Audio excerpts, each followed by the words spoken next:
There is a story, often told in whispers in the boardrooms of Wall Street and the lecture halls of business schools, about a young man who looked at the world and saw not a series of disconnected events, but a single, elegant equation.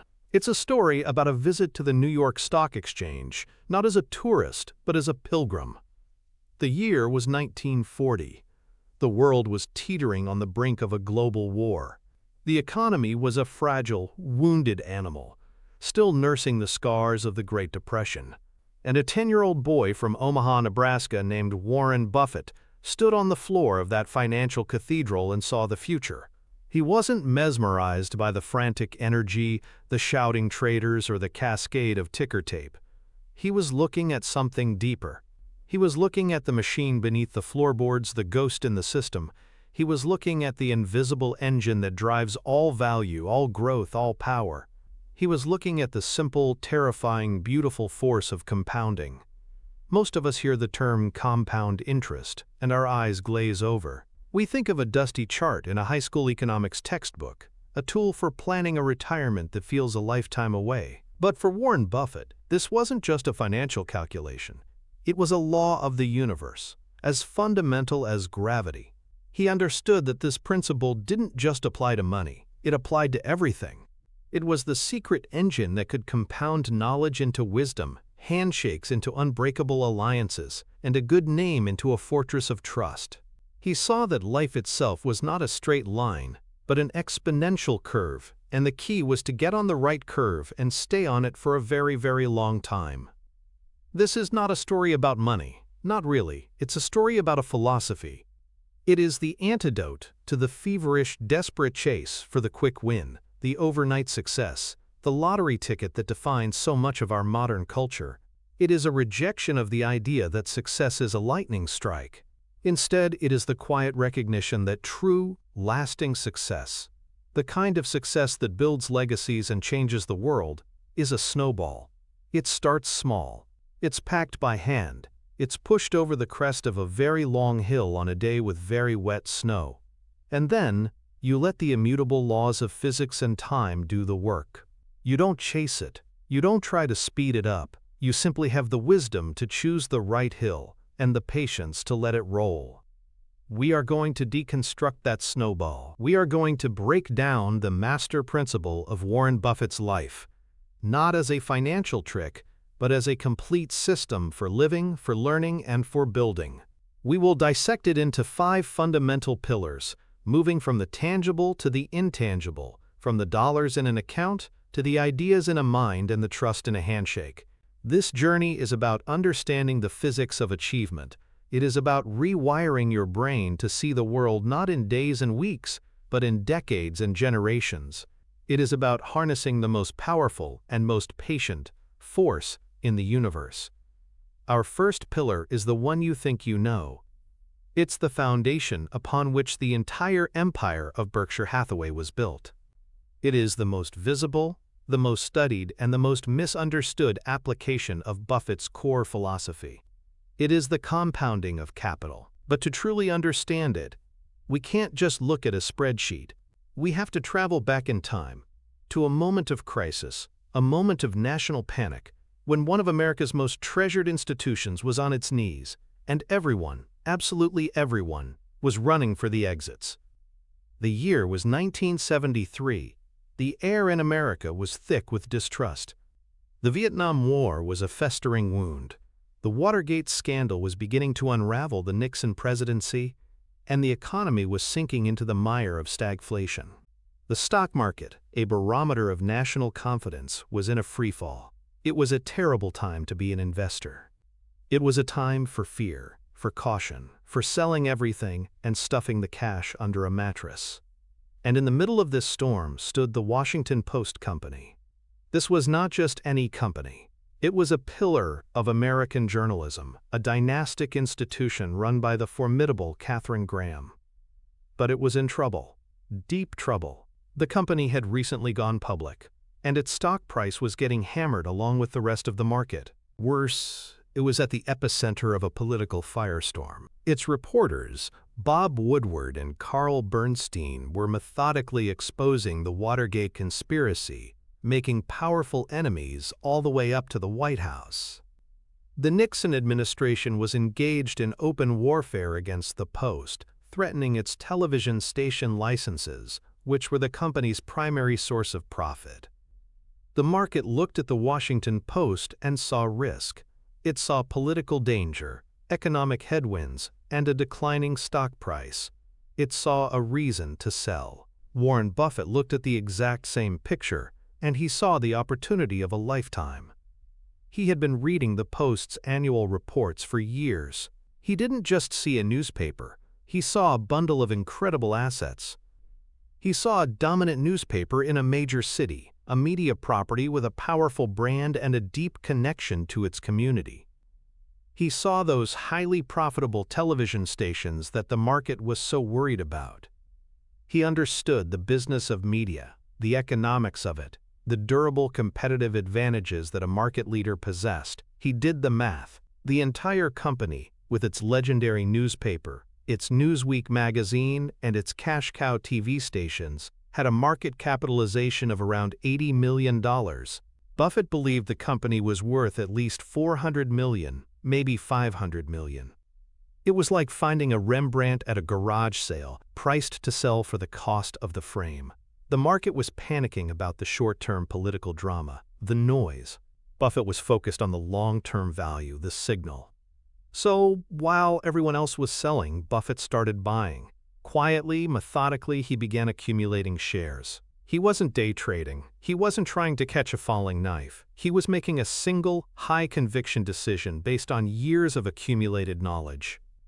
He invested $10.6 million, a significant portion of his partnership's capital at the time, to acquire a massive stake in the company. He went to visit Katharine Graham, not to tell her how to run her business, but to introduce himself as a long-term, supportive partner. He believed in her, he believed in the institution, and he believed in the price.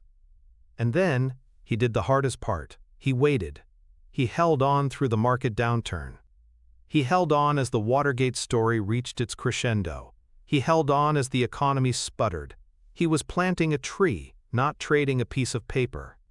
He knew that the value was there, and that over time, the market's manic depressive mood would eventually catch up with reality. And catch up it did. The Washington Post not only survived the political storm, it emerged more prestigious and powerful than ever. The television stations continued to print money. The newspaper solidified its dominance. And the stock price began its long, inexorable climb. That $10.6 million investment, made in the depths of market despair, would, over the next 3 decades, grow to be worth more than $1.5 billion. It was a return of more than 100 times his initial investment. It became one of the cornerstone investments of Berkshire Hathaway, a textbook example of his investment philosophy. It wasn't a stroke of genius in the heat of the moment. It was the result of a process, decades of learning about business, the psychological fortitude to act when others were paralyzed by fear, and the profound, unshakable patience to let the magic of compounding do its work over a very long hill. What Buffett did with the Washington Post is a masterclass in overcoming 2 of the most powerful and destructive biases that plague the human mind when it comes to money: loss aversion and herd behavior. Our brains are fundamentally not wired for successful long-term investing. They are wired for survival on the savannah. Loss aversion, a concept pioneered by psychologists Daniel Kahneman and Amos Tversky, describes a simple but profound quirk of our minds. The pain of losing is psychologically about twice as powerful as the pleasure of gaining. Losing $100 feels far worse than finding $100 feels good. This creates a deep-seated fear of risk and a powerful urge to avoid losses at all costs. In the context of the stock market in 1973, this meant investors weren't rationally calculating the intrinsic value of the Washington Post. They were feeling the visceral, gut-punching pain of watching their portfolio values drop every day. Their primitive brain was screaming, "Danger! Sell! Make the pain stop!" And so they sold, locking in their losses and dumping a wonderful asset at a foolish price. This individual panic is then amplified by the second bias, herd behavior. We are social creatures. For millennia, our survival depended on sticking with the tribe. The person who saw the rest of the tribe running from a rustling in the bushes and decided to go investigate on their own did not pass on their genes. We are programmed to follow the crowd, to find safety in numbers. In the financial world, this manifests as a powerful urge to do what everyone else is doing. When the market is soaring, the herd is buying, driven by greed and the fear of missing out. When the market is plunging, as it was in 1973, the herd is selling, driven by fear and the social proof that everyone else is getting out. They must know something I don't. This creates feedback loops, turning market downturns into crashes and bull runs into speculative bubbles. The herd is a stampede of emotion, not a conclave of rational actors. Warren Buffett's entire career can be seen as a conscious, deliberate war against these two instincts. His famous maxim, "Be fearful when others are greedy and greedy when others are fearful," is not just a clever quip, it is a direct operational command to short-circuit these primal biases. When the herd was greedy during the dot-com bubble, he was fearful, staying on the sidelines and looking foolish. When the herd was fearful in 1973, he was greedy, quietly accumulating a world-class asset that everyone else was too scared to touch. He has trained his mind to see market panic not as a threat, but as an opportunity. He understands that the herd is selling based on fear, creating a temporary dislocation between price and value. His rational brain sees the numbers, calculates the intrinsic worth of the business, and if the price offered by the fearful crowd is significantly lower, he acts. He is not a contrarian for the sake of being different. He is a rationalist in a world of emotional actors. He exploits the predictable, irrational behavior driven by loss aversion and herd mentality to his advantage. This psychological discipline is far more important than any complex financial model. It is the true source of his edge. So how do you actually do this? How do you translate this counterintuitive philosophy into a practical, repeatable process? The blueprint is what Buffett calls the business owner mindset. It's a mental model that forces you to shift your perspective from that of a stock speculator to that of a long-term business partner. Here is the step-by-step process. First, you must operate within what Buffett calls your circle of competence. This means you only invest in businesses that you can genuinely understand, not in a superficial way, but deeply. How does it make money? What are its products? Who are its competitors? What are the long-term threats and opportunities? If you cannot explain the business to a 10-year-old in a few sentences, you have no business owning it. This step alone eliminates 99% of the investment opportunities out there and prevents you from getting caught up in speculative manias for things you don't understand, be it tech stocks in 1999 or complex derivatives in 2007. Second, once you understand the business, you must look for a durable competitive advantage, what Buffett famously calls a moat. A moat is a structural feature of a business that protects it from competitors, allowing it to earn high returns on capital for a very long time. This could be a powerful brand like Coca-Cola, a low-cost production process like Geico, or a network effect like American Express. The key is that the moat must be durable, able to withstand the assaults of competitors for decades. You are not looking for a company that will have a good quarter. You are looking for a company that will dominate its industry for the next 20 years. This requires long-term thinking and a focus on qualitative factors, not just quarterly earnings reports. Third, and this is the critical step where you exploit the market's emotions, you must demand a margin of safety. This concept, inherited from his mentor Benjamin Graham, is the cornerstone of his risk management. It means you calculate what you believe the business is truly worth, its intrinsic value, and then you refuse to buy it unless the market is offering it to you at a significant discount. If you think a business is worth $100 per share, you don't buy it at 95. You wait until the market panics and offers it to you at 60 or 50. This discount is your margin of safety. It's what protects you from bad luck, unforeseen events, or errors in your own judgment. It's how you ensure that the odds are overwhelmingly in your favor. It's the step that requires immense patience, as you may have to wait for years for the perfect price to come along. Finally, once you have bought a wonderful business with a durable moat at a price that gives you a significant margin of safety, you adopt the mindset of a true owner. You hold it for the long term. Ideally, forever. You are not buying a stock ticker, you are buying a piece of a business. If you owned a successful local restaurant that was generating great cash flow, you wouldn't think about selling it every morning based on the mood of your neighbors. You would hold on to it, nurture it, and let it compound its earnings for you over the years. This is the mindset you must apply to your stock holdings. It aligns you with the magic of compounding and protects you from the wealth-destroying temptations of constant trading. This four-step process, circle of competence, durable moat, margin of safety, and long-term holding, is the practical application of Buffett's philosophy. It is the blueprint for building real, lasting wealth. To truly appreciate the power of Buffett's approach, we must shine a light on its opposite, the path of the 99%. This is the world of the day trader, the market timer, the person who believes that wealth is created through frenetic activity. Their screen is a kaleidoscope of flashing red and green lights, a constant stream of news feeds, expert predictions, and hot tips. Their mindset is that of a gambler at a casino, trying to predict the next spin of the roulette wheel.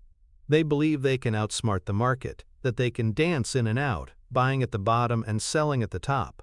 They are driven by the action bias, the deep-seated human need to do something. This path is paved with excitement, adrenaline, and almost inevitable financial ruin. Consider the dot-com bubble of the late 1990s. This was the antithesis of Buffett's philosophy in its purest form. A whole new class of investors emerged, armed with online brokerage accounts and the conviction that the old rules of business no longer applied. They chased companies with no profits, no revenues, and in some cases, no actual products. The story, the hype, the fear of missing out, these replaced any rational analysis of intrinsic value. People quit their jobs to become day traders. The media celebrated teenage millionaires. It was a national mania, a perfect storm of greed and herd behavior. While Buffett was being publicly mocked for sticking to his old-fashioned principles of buying profitable businesses with durable moats, the 99% were chasing meteoric gains in companies like Pets.com and Webvan. They were not investing, they were speculating. They were betting on price momentum, not on long-term business value. And then, inevitably, the music stopped. In March of 2000, the bubble burst. The same herd that had stampeded into these stocks now stampeded for the exits. Trillions of dollars in speculative wealth evaporated in a matter of months. The day traders were wiped out. The new paradigm was exposed as a classic speculative bubble, no different from the tulip mania of the 1600s. The 99% who followed this path didn't just lose money, they lost time, the most critical ingredient for compounding. By trying to get rich quick, they ensured they would get poor even quicker. Their constant trading generated massive commissions for their brokers and huge tax bills for themselves on any fleeting gains.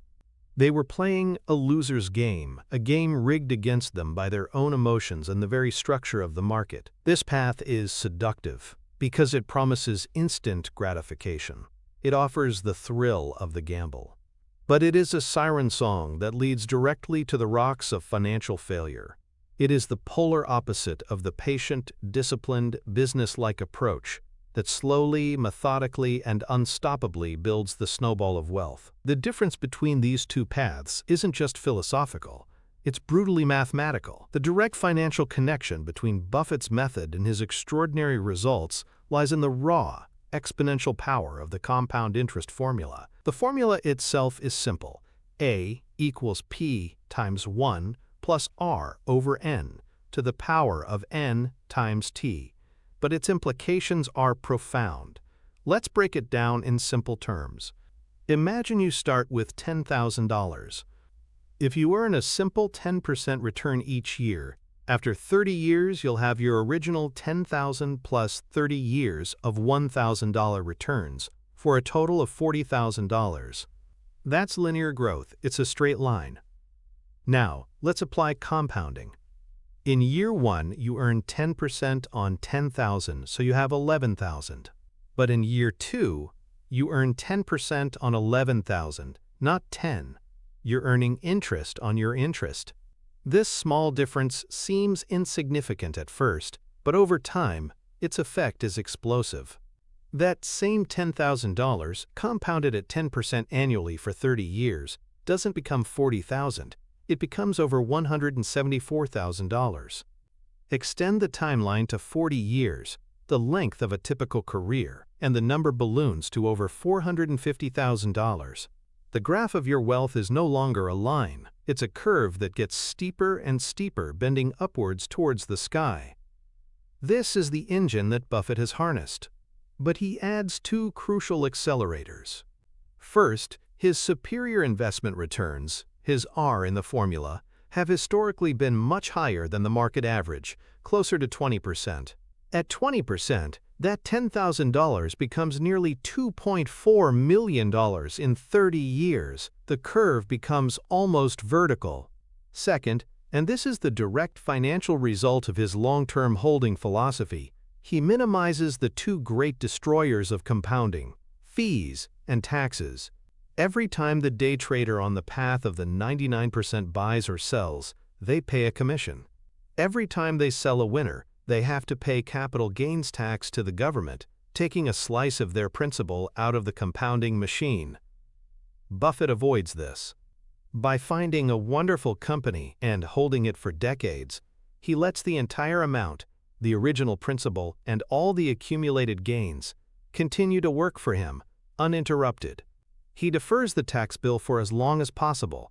This is what he means when he speaks of the virtue of inactivity bordering on sloth. He understands that every unnecessary transaction is a leak in the engine, a drag on the snowball's momentum. The direct financial consequence of his philosophy is a supercharged compounding machine, with a higher rate of return and minimal friction, allowed to run for an extraordinarily long period of time. This is the simple, inescapable math behind the billions. Of course, the capital is just the beginning. It's the most obvious part of the snowball, but it's not the substance. The real core, the wet, heavy snow that gives the ball its momentum, is something else entirely. It's an asset that Buffett has been accumulating with even more discipline and dedication than he accumulates money. This brings us to our second pillar, the compounding of knowledge. Warren Buffett is, above all else, a learning machine. His life is a testament to the idea that the greatest asset you can possess is a well-stocked mind. There's a famous story about him being asked to name his greatest superpower. He didn't say investing, he didn't say capital allocation. He pointed to a stack of books and reports on his desk and said, "I just sit in my office and I read all day." This isn't an exaggeration. By his own account, he dedicates up to 80% of his waking hours to reading and thinking. This habit started in his childhood, devouring every book on investing in the Omaha Public Library, and it continues to this day. His partner, Charlie Munger, puts it more bluntly, "I have known no wise people who didn't read all the time. None. Zero." For Buffett, reading is not a leisure activity. It's a strategic imperative. It's how he builds the raw material for his investment decisions. He understands that knowledge, like money, is subject to the law of compounding. Every new fact, every new mental model, every new perspective he acquires doesn't just add to his knowledge base. It multiplies its effectiveness by connecting with everything he already knows. A powerful illustration of this principle in action was the Salomon Brothers crisis in 1991. In 1987, Buffett had invested $700 million in Salomon, a swashbuckling Wall Street investment bank. It was a complex business, far outside the simple consumer brands he was famous for. But he had spent years reading about banking, finance, and regulation, building a deep understanding of how Wall Street worked. In August 1991, that investment turned into a nightmare. A scandal erupted when it was revealed that a rogue trader at Salomon had been submitting illegal bids in U.S. Treasury auctions, cornering the market and breaking the law. The firm's reputation was destroyed overnight. Its clients were fleeing, its credit was being cut off, and the U.S. Treasury was threatening to ban it from future auctions, a move that would have been a corporate death sentence. The company was hours away from bankruptcy. In this moment of extreme crisis, the board turned to their largest shareholder, Warren Buffett. They asked him to step in as interim chairman to save the firm. It was a task for which he had no direct experience. He had never run a Wall Street investment bank. He was an investor from Omaha, an outsider. But this is where his decades of compounded knowledge paid off. He flew to New York and walked into a maelstrom of legal threats, regulatory fury, and internal panic. His success in the following weeks was not due to some pre-existing playbook for saving a rogue trading firm. It was due to the vast cross-disciplinary latticework of mental models he had built in his head over a lifetime of reading. His understanding of psychology allowed him to manage the egos and fears of the traders. His deep knowledge of business history gave him perspective on the crisis. His study of regulation and politics allowed him to negotiate effectively with the Treasury and the Federal Reserve. He understood the concept of reputation, and his first actions were to be brutally honest and transparent, firing the culprits and cooperating fully with the authorities.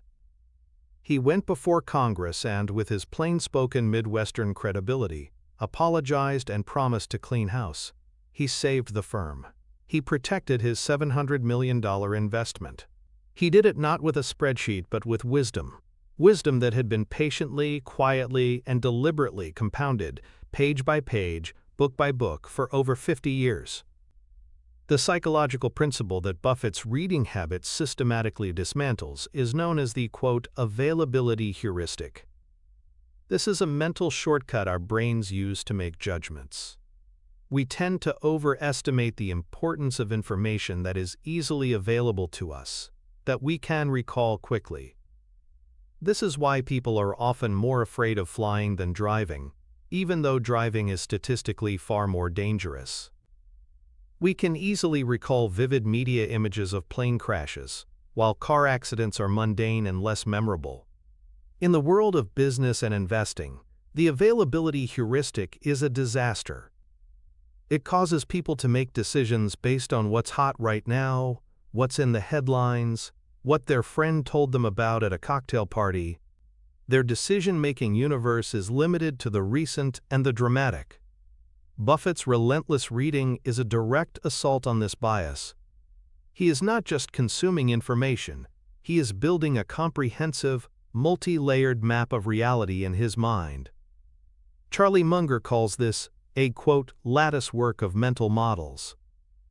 The idea is that you can't understand a complex problem by looking at it through a single lens. You need to have a toolbox of models from different disciplines, psychology, history, physics, biology, and hang your experiences and knowledge onto this framework. When Buffett looks at a business, he's not just seeing the latest earnings report, he's seeing it through the lens of history, recalling other companies in similar situations. He's seeing it through the lens of psychology, thinking about the incentives of its managers and the behavior of its customers.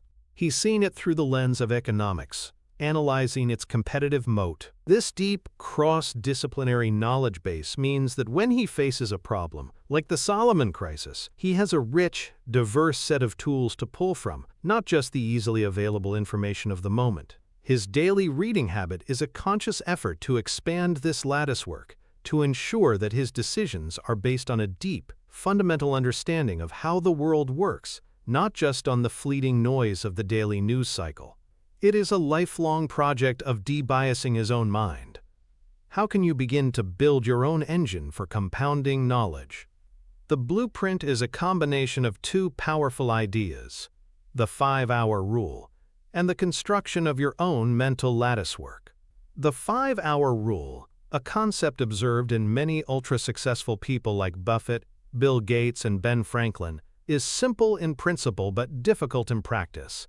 Dedicate at least 1 hour every weekday, 5 hours a week, to deliberate learning.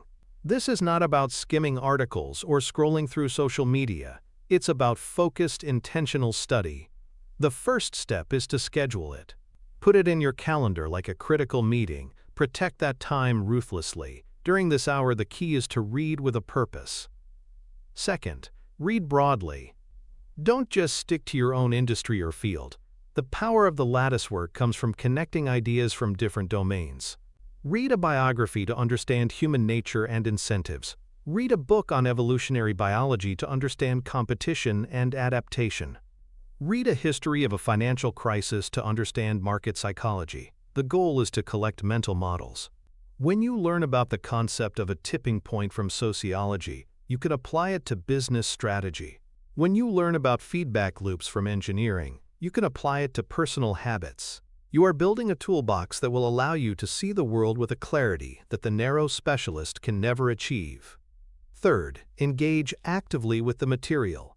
Don't just be a passive consumer. Keep a notebook. When you read something interesting, write it down in your own words. More importantly, try to connect it to something you already know. How does this idea from physics relate to that concept from economics? This act of synthesis is what forges the links in your mental lattice work. It's what turns information into usable knowledge. A powerful technique here is the Feynman technique, named after the physicist Richard Feynman. Try to explain a new concept you've learned in simple terms, as if you were teaching it to a child. If you can't, you haven't truly understood it yet. Finally, apply what you learn. Knowledge that isn't used atrophies. Look for opportunities to use your new mental models in your work, your investments, and your personal life. When you're making a decision, explicitly ask yourself, which mental models apply here? Am I falling prey to the availability heuristic? This conscious application is what turns theoretical knowledge into practical wisdom. This four-part process, scheduling the time, reading broadly, actively synthesizing and applying the knowledge, is the blueprint for starting your own knowledge compounding machine.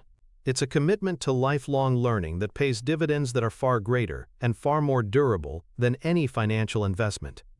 The antithesis of this deep, deliberate learning is the dominant mode of information consumption in the 21st century, the information snacker. This is the person who spends their day grazing on a buffet of low-calorie intellectual junk food.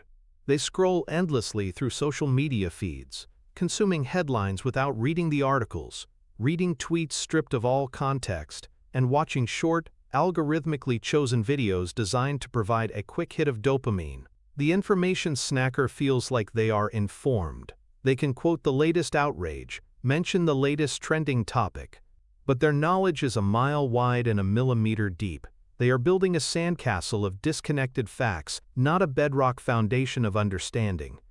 This mode of consumption is insidious because it creates the illusion of learning without any of the benefits. It trains the brain for distraction, not focus. It shortens attention spans and erodes the ability to engage in the kind of deep, contemplative thought that is necessary for true insight. The information snacker is constantly reacting to the present. Their opinions are shaped by the last thing they read. Their mood is dictated by the current news cycle. They are a leaf in the wind of the availability heuristic. Contrast this with Buffett, who famously has no computer on his desk and deliberately insulates himself from the fire hose of real-time information.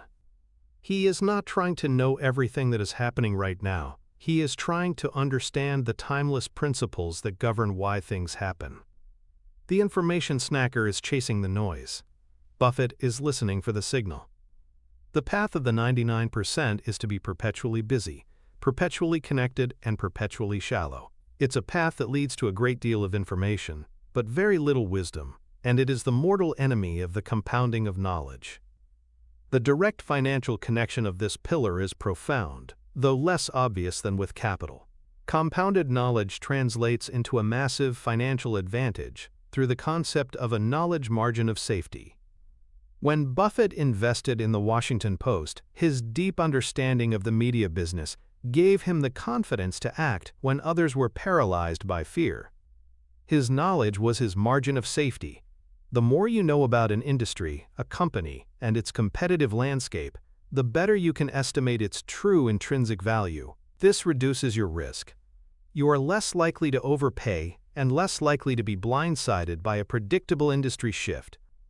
Furthermore, this deep knowledge base allows for better and faster decision-making. When a crisis or opportunity arises, like the Solomon scandal or the 2008 financial crisis where he made lucrative investments in Goldman Sachs and Bank of America, Buffett doesn't have to start his research from scratch. He has a preloaded database in his mind, built over decades.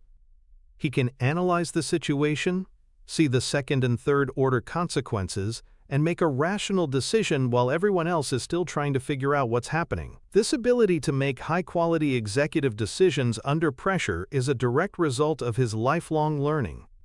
In business growth, this knowledge allows leaders to identify emerging trends, avoid costly mistakes, and build more resilient strategies. A leader who reads history is less likely to repeat its errors. A leader who understands psychology can build a better company culture. In essence, compounded knowledge is an intangible asset that sits on your personal balance sheet. It doesn't show up in any accounting statement, but it is the ultimate source of all other tangible assets. It reduces risk, enhances returns, and is the one asset that can never be taken away from you. Knowledge and capital are powerful, but they are not enough. They can be squandered. They can be misdirected. To truly create an unstoppable force, they need a multiplier, a catalyst that amplifies their power exponentially. This brings us to our third pillar, perhaps the most undervalued asset in the modern world: the compounding of trust and reputation. Warren Buffett operates in a world of high-stakes finance, a world often associated with cynicism and sharp elbows. Yet his single greatest asset, the one that underpins the entire Berkshire Hathaway enterprise, is something as old-fashioned as his word. His reputation for absolute integrity is legendary. He has spent a lifetime building it, and he guards it with a ferocity that borders on obsession. He famously told his managers, "Lose money for the firm, and I will be understanding. Lose a shred of reputation for the firm, and I will be ruthless." For Buffett, reputation is not a soft, feel-good concept. It is a hard, economic asset. It is the invisible currency that allows him to do deals that no one else can, on terms that no one else gets. It is a moat around his entire business. The most vivid illustration of this principle is not a multi-billion-dollar stock purchase, but the acquisition of a small, family-owned business in his hometown of Omaha. The year was 1983, and the business was the Nebraska Furniture Mart, a sprawling, chaotic, and phenomenally successful empire built by a tiny, indomitable Russian immigrant named Rose Blumkin, known to everyone as Mrs. B. She had arrived in America in 1917, unable to speak a word of English. With a loan of $500, she started a furniture store in a basement in 1937, guided by a simple but powerful creed: sell cheap and tell the truth. Through sheer force of will and an incredible work ethic, she built the Nebraska Furniture Mart into the largest home furnishing store in North America, doing hundreds of millions of dollars in sales, all from a single location. She was a local legend, a force of nature. By the early 1980s, Mrs. B was in her late 80s and thinking about the future of her creation. She had offers from all sorts of buyers, big corporations from New York and Chicago. But she was fiercely protective of her employees and her customers. She didn't trust the private equity firms, who she knew would likely load the company with debt and fire her people. Then, Warren Buffett, another local legend, came to see her. He didn't come with a team of lawyers and accountants. He came alone. He had studied her business and deeply admired her methods. He told her he wanted to buy the company, but he wouldn't change a thing. He wanted her family to continue running it. He wouldn't interfere. He was buying it because he believed in her and what she had built. The negotiation was short. Mrs. B named her price: $60 million. Buffett didn't haggle. He didn't even ask for an audit of the company's books. He looked at the woman who had built an empire on trust and said yes. The entire deal, for a $60 million company, was sealed with a handshake and a 2-page contract that Buffett wrote himself. He trusted her completely, and she trusted him completely. She knew his reputation. She knew he was a man of his word, a long-term owner who wouldn't destroy her legacy for a quick profit.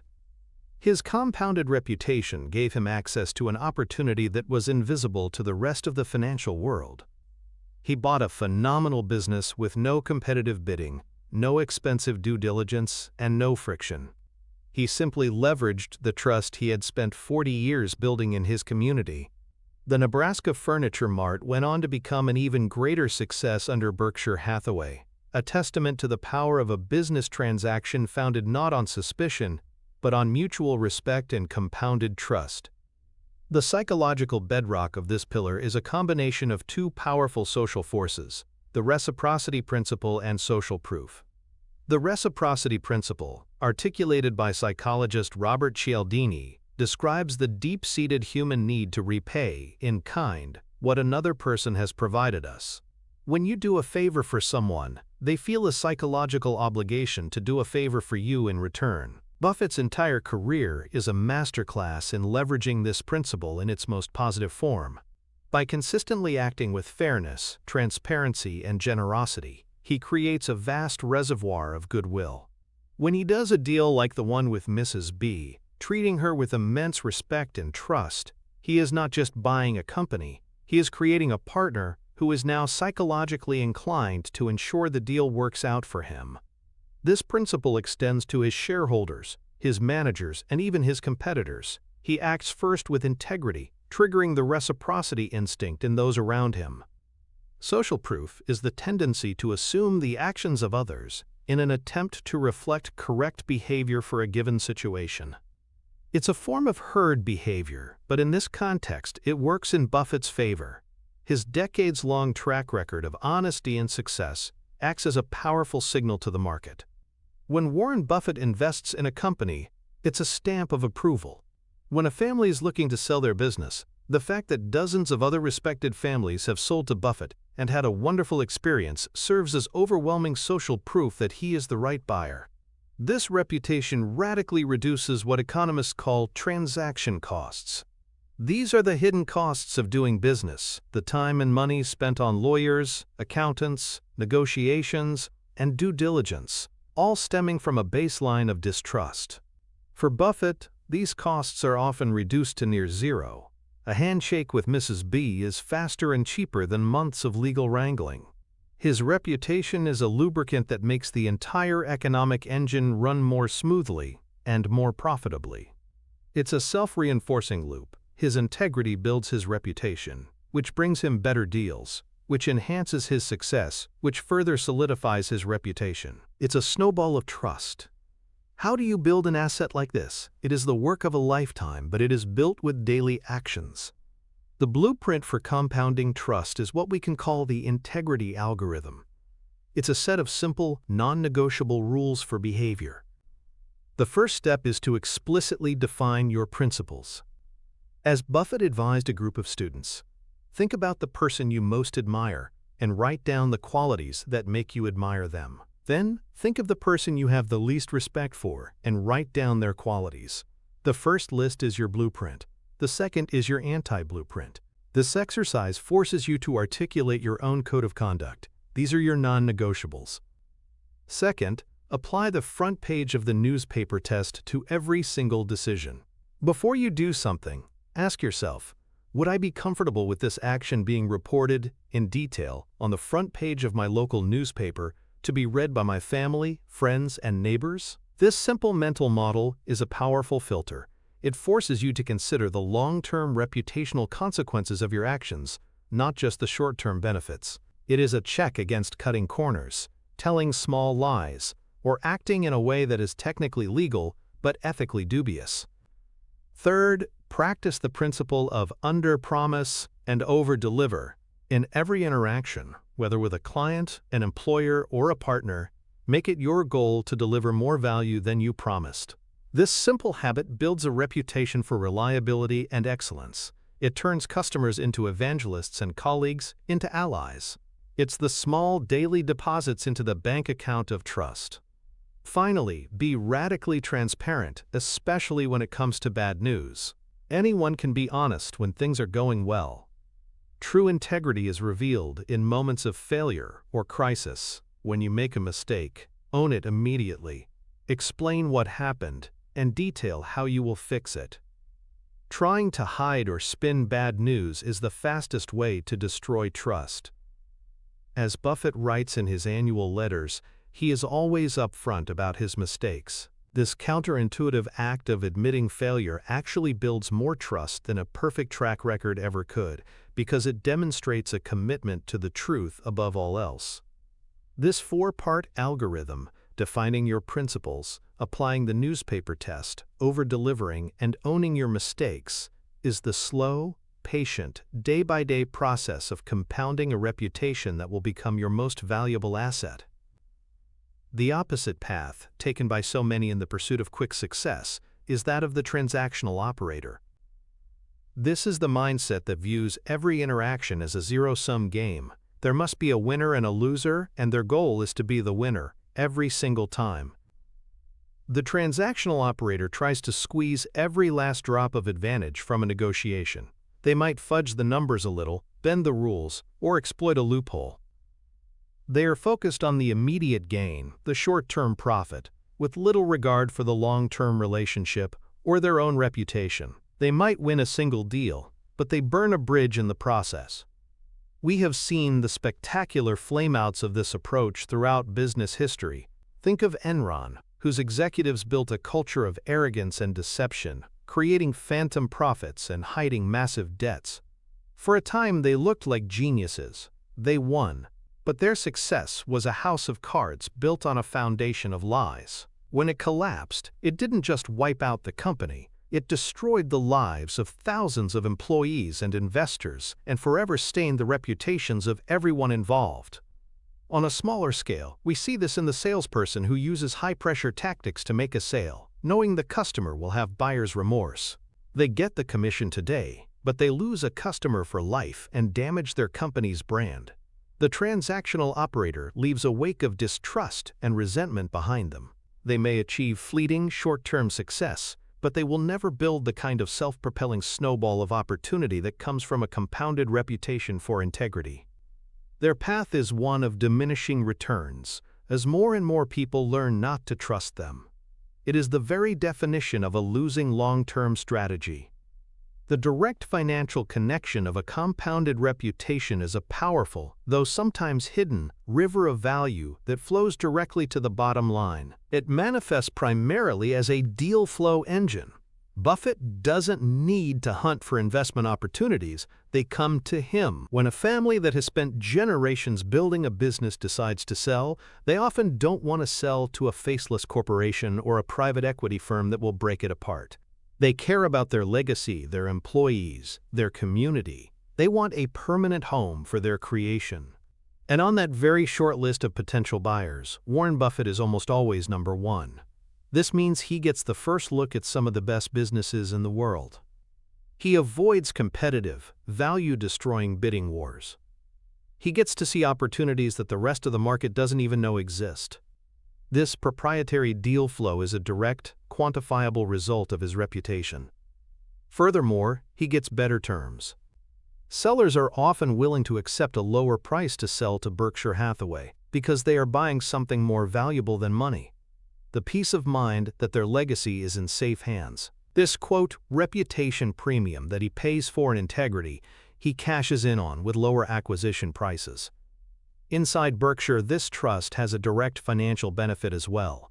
The decentralized structure that allows the CEOs of his companies to operate with almost complete autonomy is only possible because of trust. This frees up Buffett's time to focus on what he does best, capital allocation, and it empowers his managers, leading to better business performance.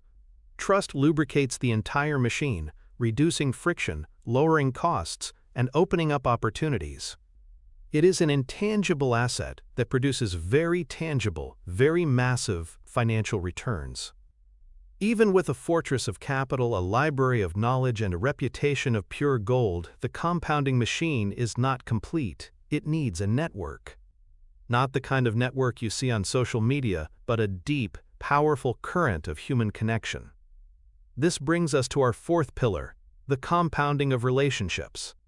Warren Buffett is often portrayed as a solitary genius, an oracle, sitting alone in his office in Omaha. But the truth is that his success has been profoundly shaped and amplified by a small number of deep, lifelong relationships. He has built a personal network not of acquaintances, but of true partners. He understands that the right relationship, nurtured over decades, can compound in value just like a stock, producing returns that are impossible to achieve alone. There is no greater example of this in his life, or perhaps in all of business history, than his partnership with Charlie Munger. Their story begins not in a boardroom, but at a dinner party in Omaha in 1959. Buffett was a young, ambitious money manager. Munger was a successful lawyer who had also grown up in Omaha before moving to California. They were introduced by a mutual friend, and they hit it off immediately. They talked for hours, recognizing in each other a shared intellectual curiosity, a razor-sharp mind, and a deep commitment to rationality. That dinner was the seed of a partnership that would last for over 60 years and would fundamentally change the course of modern finance. In the early days, Munger was an investor in Buffett's partnerships, a source of advice and a brilliant sounding board. But his greatest contribution came in shaping Buffett's own investment philosophy. Buffett had learned his craft at the feet of Benjamin Graham, the father of value investing. Graham's approach was quantitative, focused on buying cigar butts, mediocre businesses that were so cheap they had one last free puff left in them. You could buy them for less than their liquidation value, sell them when the price recovered a little, and make a profit. It was a good system, and it made Buffett rich. But Charlie Munger saw its limitations.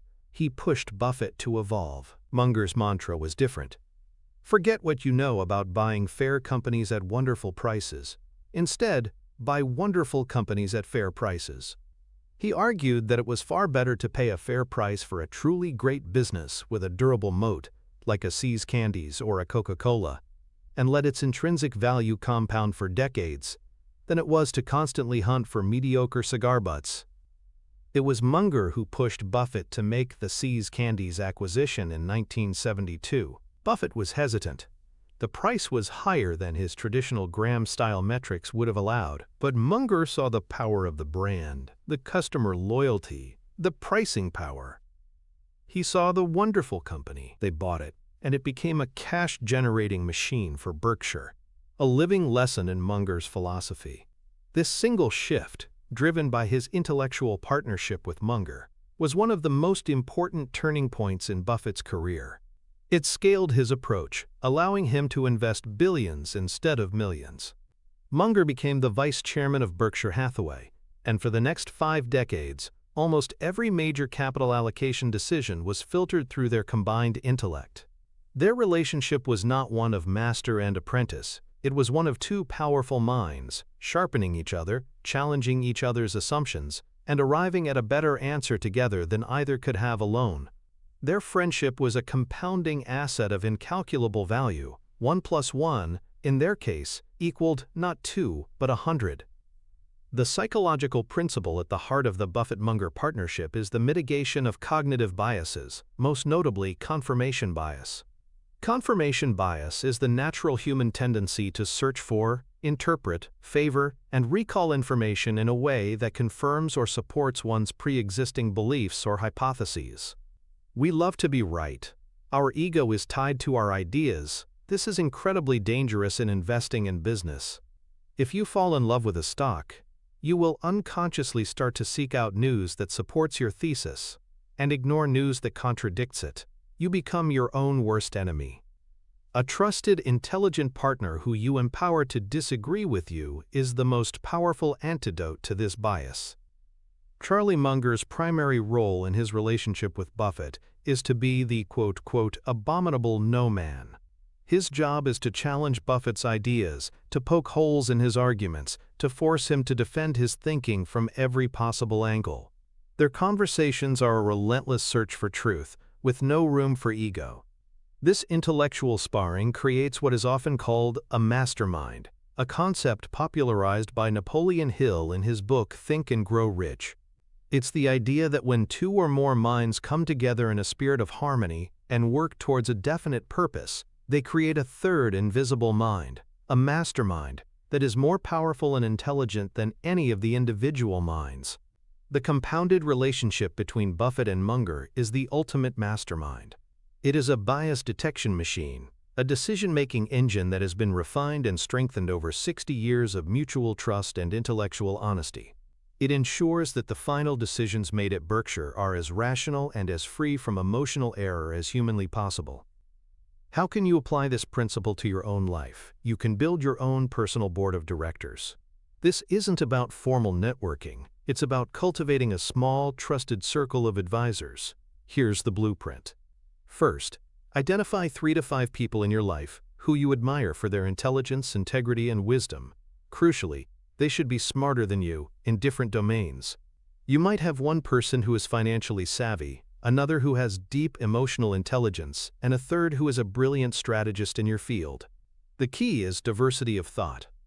Second, be intentional about nurturing these relationships. This isn't about just catching up over coffee. Schedule regular, dedicated time with them, a monthly call, a quarterly dinner, with a specific purpose. The purpose is to help each other solve problems. Come to the meeting with a challenge you are facing, and ask for their unvarnished perspective. Create a safe space where honest, critical feedback is not just accepted but expected. Third, establish a culture of disagree and commit. The goal of these discussions is not to always agree, it's to stress test ideas. Encourage passionate, reasoned debate. Argue for your position, but listen with an open mind. However, once a decision is made, your decision, as it's your life or business, the board's role is to support you.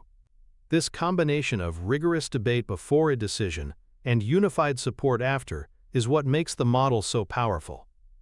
Finally, remember that this is a two-way street. The foundation of these relationships must be a genuine desire to help the other person succeed. Be as generous with your time, insights, and support for their challenges as you expect them to be with yours. A personal board of directors is not a group of people you take from. It's a mastermind you contribute to. By consciously building and nurturing this small, high-trust circle, you are creating a compounding asset that will provide you with better ideas, protect you from your own biases, and accelerate your personal and professional growth far beyond what you could ever achieve alone. The antithesis to this deep, curated approach is the volume networker. This is the person who measures the strength of their network by the number of LinkedIn connections or business cards they have collected. Their approach is transactional and superficial. They move through conferences and social events like a shark, constantly scanning for someone who might be useful to them. Their conversations are brief, their follow-ups are generic, and their primary mode of interaction is asking for things: an introduction, a job lead, a favor. Their network is a mile wide and an inch deep. The problem with this approach is that it fails to build the one ingredient that makes a network valuable: trust. Because the relationships are transactional, there is no foundation for the kind of honest, critical feedback that Buffett gets from Munger. There is no reservoir of goodwill to draw upon in a time of crisis. The volume networker is constantly broadcasting, but rarely listening. They are focused on what they can get, not what they can give. This approach not only fails to compound, it can actually have a negative return. People quickly learn to see the transactional operator coming and begin to avoid them. Their reputation becomes that of a user, not a partner. They end up with a large, hollow network of weak ties that provides little real support or insight. It is the illusion of connection without the substance, a stark contrast to Buffett's small circle of deeply compounded, lifelong partnerships. The direct financial connection of these compounded relationships is a source of what can be called proprietary insight. In a world drowning in public information, the real edge comes from private, high-quality insights. The annual reports that Buffett reads are available to everyone. But the phone call with Charlie Munger, where they dissect that report, is not. The candid conversations he has with the CEOs of his companies, where he learns about the real-time challenges and opportunities on the ground, are not public knowledge. His long-standing friendship with someone like Bill Gates gives him a window into the technological landscape that he could never get from reading a magazine. This network is an information-gathering and sense-making machine of the highest caliber. It provides him with context, nuance, and perspective that is simply unavailable to the analyst who is just looking at the numbers. This qualitative informational edge translates directly into better capital allocation decisions. It helps him avoid pitfalls that aren't visible in a financial statement and identify opportunities that are hidden in plain sight. This relationship capital is a critical, though unquantifiable, asset. It enhances the returns from his compounded knowledge and protects his compounded capital. It is the connective tissue that holds the entire snowball together, giving it a resilience and intelligence that is far greater than the sum of its parts. We have now assembled the key components of the machine: the capital, the knowledge, the reputation, and the relationships. But even with all these powerful forces in place, the entire system is worthless without one final, critical element. It is the operating system, the master skill that governs all the others. It is the force that allows the snowball to actually roll down the long hill. This brings us to our fifth and final pillar, the compounding of patience and rationality. If there is one single quality that defines Warren Buffett's entire life and career, it is his almost superhuman patience. In a world that is obsessed with speed, immediacy, and constant action, Buffett has built an empire on the principle of intelligent inaction. He understands that the greatest ally of the compounding process is time. His entire system is designed to harness long, uninterrupted stretches of time. This requires a level of psychological fortitude that is exceedingly rare. It requires the ability to sit still, to do nothing, and to let the engine work. The most dramatic test of this fortitude came during the dot-com bubble of the late 1990s. It was a period of wild speculation, a new economy where the old rules of valuation were declared obsolete. Technology stocks were soaring to unimaginable heights. Any company with a .com in its name was being showered with capital. And Warren Buffett was sitting on the sidelines. He publicly stated that he didn't understand these businesses, that they were outside his circle of competence, and that he couldn't value them with any certainty. Therefore, he wouldn't invest. The market's reaction was brutal. He was openly mocked. He was called a dinosaur, a relic of a bygone era who just didn't get it. Financial television commentators questioned if he had lost his touch. In 1999, the prestigious financial magazine Barron's ran a cover story with the headline, "What's wrong, Warren?" Berkshire Hathaway's stock was dramatically underperforming the soaring NASDAQ index. His own shareholders were growing restless. The social proof was overwhelming. Everyone else was getting rich, and he was missing out. The pressure to abandon his principles and join the party must have been immense. It is difficult to overstate the psychological strength required to withstand that kind of public ridicule and relative underperformance, year after year. But Buffett did not waver. He calmly stuck to his discipline. He continued to buy shares in businesses he understood, like insurance, furniture, and Coca-Cola. He was playing his own game, not the market's. And then, in March of 2000, the bubble burst. The NASDAQ crashed. The high-flying dot-coms went to zero. Trillions of dollars of speculative wealth were annihilated, and Warren Buffett, the dinosaur, was revealed to be the wise old owl. His patient, rational adherence to his long-term principles had not only protected his capital from the crash, but had left him with a mountain of cash to deploy into the wreckage at bargain prices. His performance in the aftermath was just as spectacular as his underperformance during the mania. The dot-com bubble was the ultimate crucible, a global-scale psychological test. Buffett passed it by demonstrating a mastery of patience and rationality that is the true, hidden engine of his success. He had the wisdom not just to find the wet snow, but to wait for the really long hill, even when everyone else was telling him he was on the wrong mountain. The cognitive bias that Buffett's patience so masterfully overcomes is one of the most deeply ingrained in the human psyche, hyperbolic discounting, also known as present bias.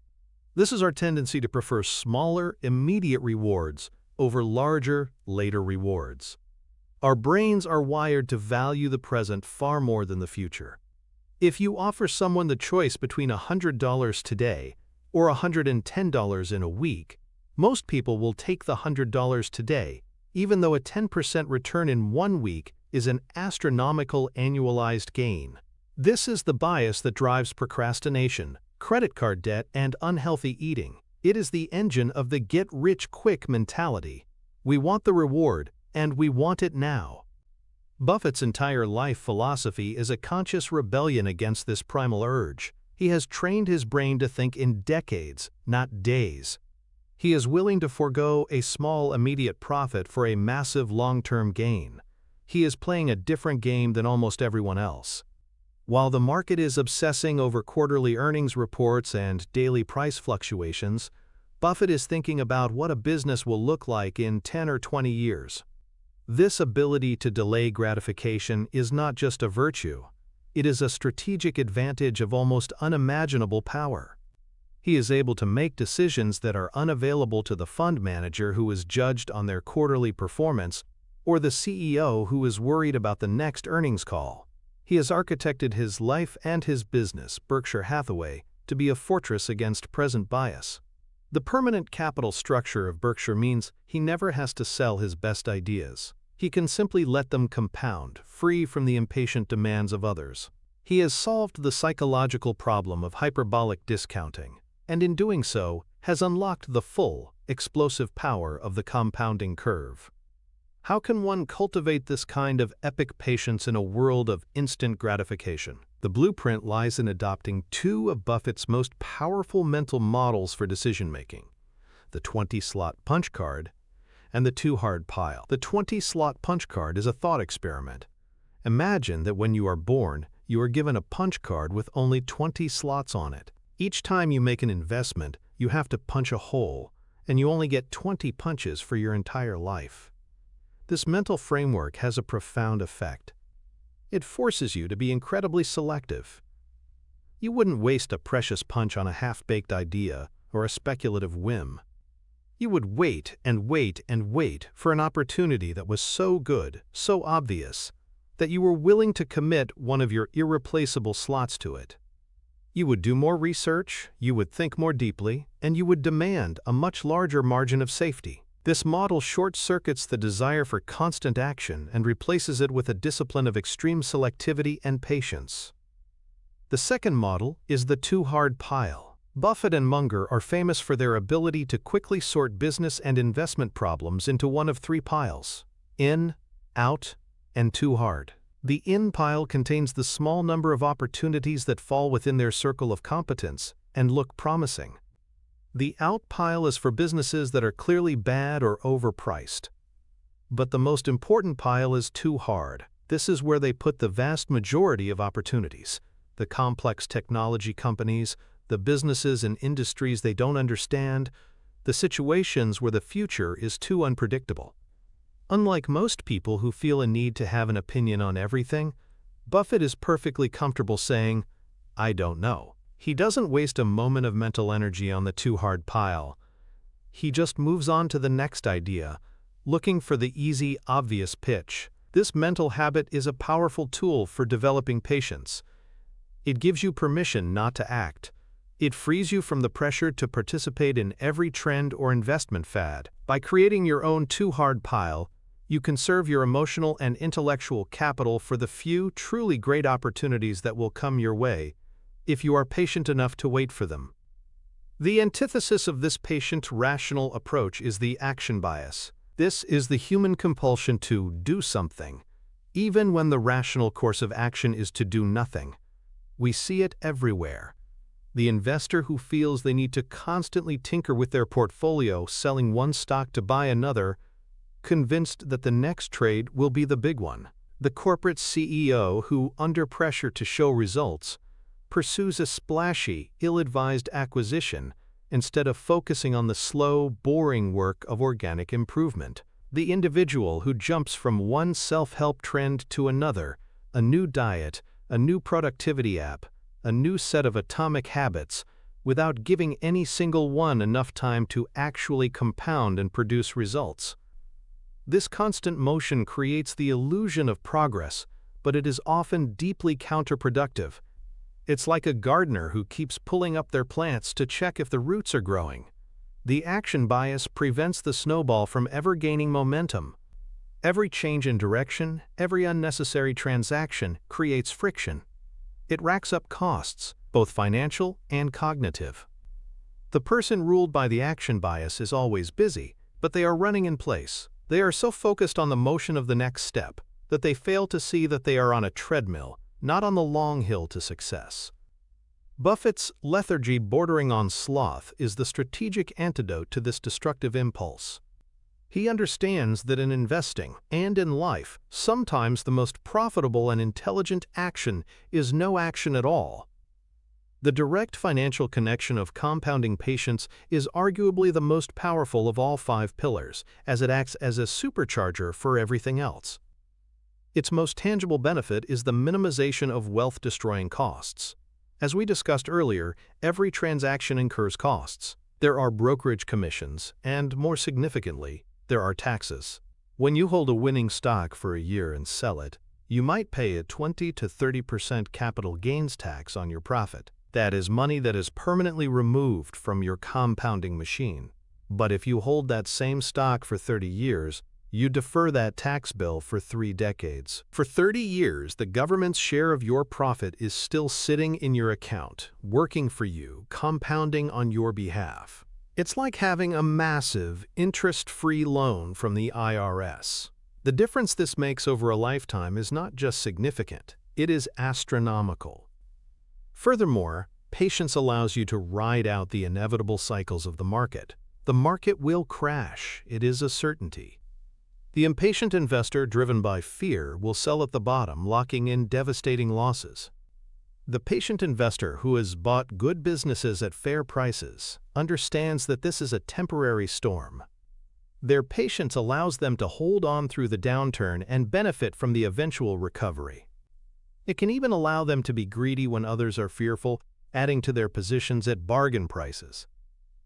Patience is what allows the mathematical magic of compounding to work.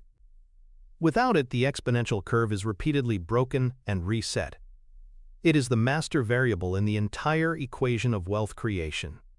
It is the quiet, unseen force that turns small beginnings into unimaginable endings.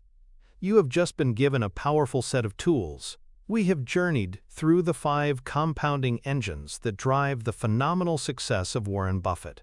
We started with the foundation of compounding capital, understanding how to harness the exponential force of money over time by acting rationally when others are emotional. We moved to the engine of compounding knowledge, learning how to build a latticework of mental models that creates a durable intellectual edge. We explored the great multiplier of compounding trust, seeing how a lifetime of integrity can create a fortress of reputation that attracts opportunities others never see. We dissected the network of compounding relationships, discovering that a small circle of deep partnerships is infinitely more powerful than a wide web of shallow connections. And finally, we uncovered the master skill of compounding patience, the psychological fortitude that allows all these other forces to work their magic over the long hill of time. You no longer have to see success as a mystery or a matter of luck. You now understand the physics of achievement. You have the blueprint for how to start your own snowball. But knowing the components is not the same as knowing how to build and operate the machine. These 5 pillars, capital, knowledge, trust, relationships, and patience, are incredibly powerful, but they must be assembled and directed by a central operating system. They are the gears and pistons, but they need a master algorithm to guide them, to tell them where to focus their immense power. Having these tools is one thing. Knowing how to deploy them in the right sequence, at the right time, towards the right opportunity, is another thing entirely. That is the next level. It is the bridge from understanding the principles to embodying the philosophy. The video that is now on your screen is the next piece of that map. It is the link that connects these 5 pillars into a coherent, functioning whole. Think of what you've just learned as the what. The video waiting for you is the how. It is the owner's manual for the engine you now possess. It deconstructs the decision-making frameworks, the allocation systems for time, energy, and capital that allow these compounding forces to work in concert, creating a momentum that is truly unstoppable. Most people spend their lives collecting pieces of the puzzle, accumulating random bits of knowledge. A select few learn how to assemble those pieces into a complete picture. The choice to click is the choice to move from being a collector to being an architect. The next step in your journey, the central gear that turns all the others, is waiting for you. Continue your ascent,